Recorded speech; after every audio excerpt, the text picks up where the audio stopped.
Welcome to the workshop again. It's been a while, but I've been quite busy at East Kirkby, and I haven't had time to do much. You know, we get home pretty worn out in the evenings, and I've just wanted to just chill and hide under the stairs in a dark room, kind of thing. Today I've got a little bit of just Jane to as a bit of a show and tell. It's here for a clean up. It's this here. This is a static port off a Lancaster. In fact, this is off Just Jane. I would imagine they were fitted to, well, all aircraft have got them. They might not look like this, but Jane has two, one each side of the fuselage at the back. You've possibly seen them. They're the brass plates. Usually they've got a red tag hanging out because you need to bung these up, stop insects getting in them. Anyway, what's the static port for, you might ask? So this is in, anyway, to be cleaned up and polished, which I'll be doing shortly. But what does a static port do? Yeah, you might have heard me talk in the past of Pitot statics. I have a drawing. I'll just get it.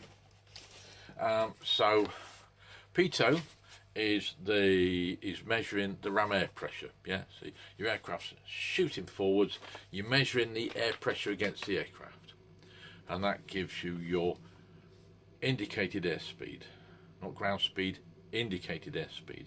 Yeah. Now, as we know, that alters with height because of air density. So what we do, we have the static port, which sits, if you can imagine the aircraft is flying towards the camera, right, the static port would sit at the side, one each side. And what these do, these measure static air pressure. Yeah.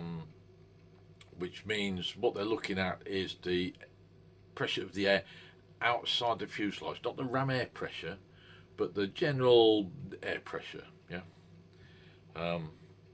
Static, of course, because it's not moving, it's static against the airframe. Okay, you've got the wind, if you like, the air going past, but it doesn't affect the operation of these. Why have you got one either side? Some aircraft don't, but some do. Some have one either side. Well, if you've got a big fat aeroplane and it's being blown by the wind, if the wind's coming at you, say from, where are we now? East is that way. So it's blowing in from the east, the pressure differential, the pressure on the starboard side will be different to the pressure on the port side, and so it's a differential thing and it evens itself out. That's what I'm given to understand anyway. Some of you flight systems blokes out there might be able to put me right on that, but as far as I understand from reading various books about it, that's how it works. This is fashioned onto the airframe. You've got a plate and you've got mounting nuts, the pipe coming off into the static pipe system, which disappears off up towards the front of the aircraft. So what we have is a diagram here. I'll pop the diagram possibly up there, or maybe there to hide the horrible tyre. That'll do it that way. So what we have, we got your pitot pressure coming in here, yeah, your ram air pressure, if you like, up to your airspeed indicator, your static pressure from your static port, right, which remember is measuring the change of air pressure as the aircraft rises and falls in the sky, and also the ambient air pressure, if you like. That goes to your rate of climb indicator. Is it rate of climb indicator? No, they're showing altimeter there. So that goes to your altimeter, yeah, because then as the pressure changes, it will indicate a change in height in the aircraft. So this is height above sea level, not ground height, not height above the ground, height above sea level. Your next one is your rate of climb indicator, right?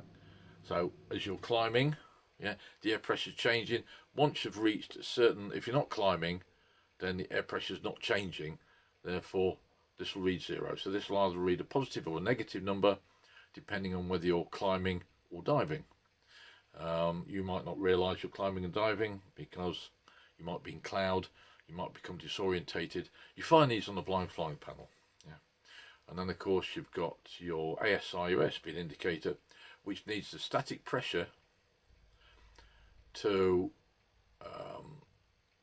if you like, that works with the ram air pressure, and the static pressure then will offset for the change in air density as you're climbing on at the altitude you're at. Yeah, because the air up there is a lot thinner than the air down here, as you know. You might not, but it is. Okay. So that's basically how the system works. It's a lot more complicated than that. I mean, Tony, my flight systems guy at Heritage Centre, could explain it a lot more better than me, but he's not into doing this kind of thing. So what I'm going to do with this now is I'm going to take a break now, and I've got my polishing mop on the lathe. I don't know whether you can see that. There you go, polishing mop on the lathe. I've got some polishing soap, and I've got some rags over there. So I'm going to give it a quick whiz up, give it a polish, and you guys can see the result. As you can see, I've given it a bit of a polish at work using Duraglit, but yeah, it didn't come up to my expectations. I did one last year, and it came out absolutely brilliant, bright and shiny. I'm just dismantling it as we're talking. So yeah, so that's what I plan to do to this. Like I say, this is off Just Jane, because the fuselage is now off. It's in the rig and it's being stripped for assessment. There's new ribs and whatnot that are already in the process of being made for it. The one from, I can't remember the aircraft tail number, from the South Yorkshire Aviation Museum at Doncaster. The other one now, as if you watched Neville's videos, you'll see that is now completely done. It's on Jane. She did the first. Oh, I better give you the date. It's it's the 6th of the 4th, or the 4th of the 6th, according to whether you're American or not. So it's the 6th of the 4th because I'm English. Day comes first, remember, then month, then year. But yeah, yeah. So that's on. First engineering run happened on Tuesday, which is a couple of days ago. That seemed to go okay. One or two problems. I think there's another engineering run today, and then I'm going in tomorrow, and I want this polished up for tomorrow because then I can give it. It'd be a nice surprise for the engineers when they come back next week. So without further ado, I'll get on with this, and I'll show you the results when I've finished. Don't go away. Right, well, as you noticed, I didn't show you the boring bits, because I mean you've seen people polishing on one of these before. You don't need to see me polishing this up. But there we go. We can have a look now. Yeah, nice and shiny, shiny. Some purists might say, but it wouldn't have been shiny in real life. No, possibly not. Possibly they'll let it get a patina, so that let me just get a rag. Oh. They'll possibly let it get a patina so that it doesn't glitter in the moonlight, etc. Yeah, but we're not worried about that, because unless they re-roll what Lancasters we have left, and not many at that, and get them flying ready for the next World War, because I mean, let's face it, we haven't got any strategic bombers anymore. We got rid of those because allegedly we didn't need them. That's the thing. But anyway, that's a bit of politics that I won't get into.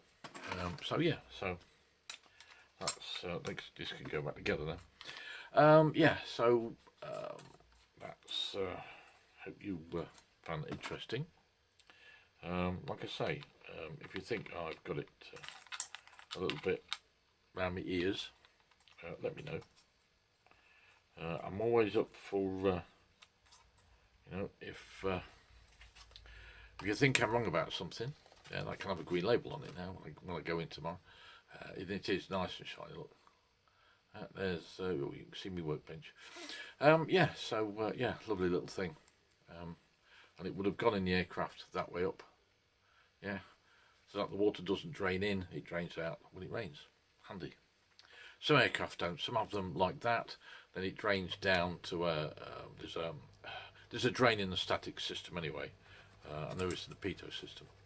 To get the water out, because holes in aeroplanes do tend to gather water and insects and other sundry bits and pieces. So yeah, so that can go in with me tomorrow when I go on Good Friday. I've got a one of my students is coming with her family, so that'd be nice to meet up with them. Never met them before. So yeah, so waffling again. So from me on a wet, and it's miserable. The sun's come out now, but it's still cool and wet in this part of England. Yes, sunny Lincolnshire, which isn't flat. Don't start. So yeah. So anyway, goodbye for me, and farewell, and I'll see you next time. I'll try and get some more. I'll try and get you an update from the inside of Jane in the near future. But like I said, that'll possibly have to be on a Saturday. When it's all nice and quiet, I can just sit there on my own and do it. So anyway, see you guys later. Take care. Have fun out there. Stay safe. If you're back on your bikes again, yep, I'll be joining you soon. I'm just waiting to get the Glide MOT'd. The 250 just needs a new chain, and we can get that sorted. That will be ordered today, and we can get all that sorted, and then we can get out on the road, reinforcing a few prejudices. Eh? Well, no, actually, no. Behaving sensibly. That's because I'm a sensible chap. Anyway, enough of that. Take care. See you later. Don't forget, bell, comment, subscribe, all the good stuff. And I'll see you again on the next one. Take care, have fun, and bye for now. Look, dirty hands. There's the thing.